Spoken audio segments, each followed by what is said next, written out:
Inilah kondisi kita hari ini. Tetapi hari ini kita juga harus menengok ke depan. Kenyataannya hari ini, ya wilayah kita satu, ya bahasa kita satu, ya negara kita satu, tetapi kemakmurannya masih berbeda-beda. Betul? Karena itu ke depan kita berbicara tentang melaksanakan janji kemerdekaan.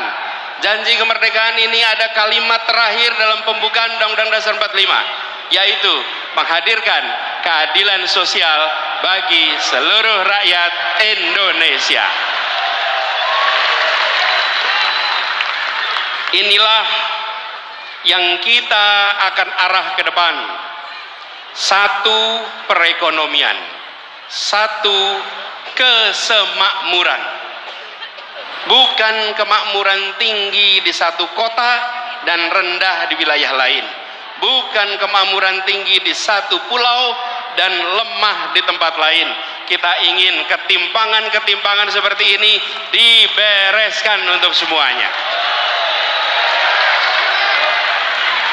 Apa itu satu kesemakmuran?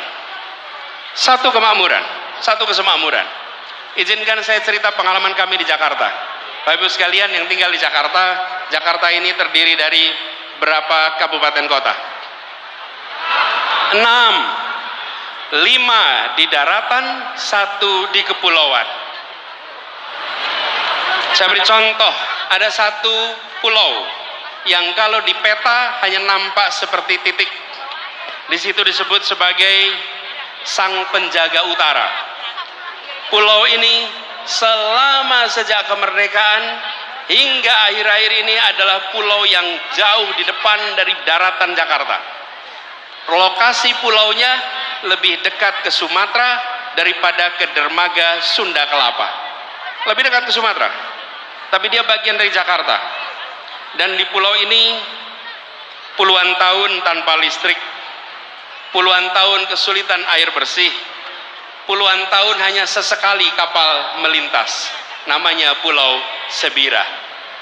Bila kita menyaksikan Jakarta hanya sebagai urusan daratan, maka tempat ini akan terus-menerus dibiarkan. Pendekatan kita adalah Jakarta harus satu kesemakmuran. Apa yang terjadi? Dibangun pulau itu, dikirimkan pesan kepada semua 11 pulau yang berada di luar daratan Jakarta. Mereka sekarang kini semua menikmati listrik lengkap, air bersih lengkap, akses kesehatan lengkap, akses pendidikan lengkap. Ini adalah komitmen kita bahwa berada dalam sebuah wilayah yang sama, teritori yang sama, kita harus bisa satu kesemakmuran. Dan ketika ini diterapkan, prinsip kita adalah begini.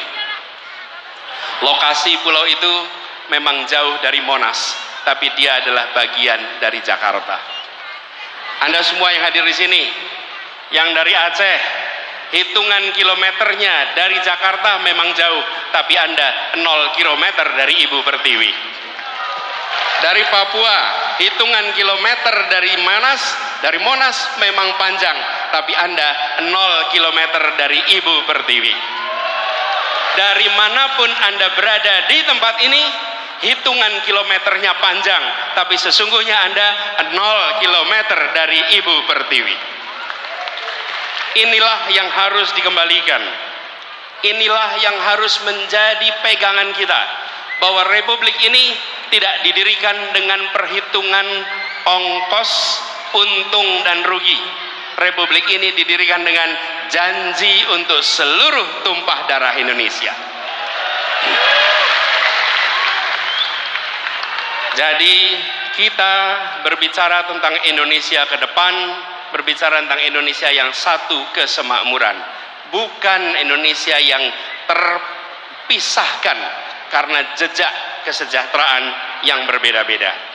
Prinsip yang kita dorong adalah pertumbuhan yang berkualitas, bukan semata-mata pertumbuhan yang angkanya tinggi. Pertumbuhan yang angkanya tinggi tapi tidak berkualitas tidak dirasakan oleh rakyat kebanyakan. Apa itu pertumbuhan yang berkualitas?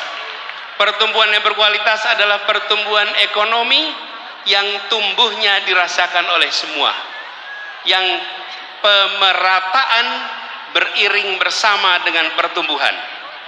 Ada pertumbuhan yang begitu tinggi, tetapi rakyatnya tidak merasakan. Kenapa? Karena hanya ada 1-2 sektor yang tumbuh utama, yang lain hanya menonton dari rumahnya masing-masing. Inilah yang kita ingin jangkau semuanya.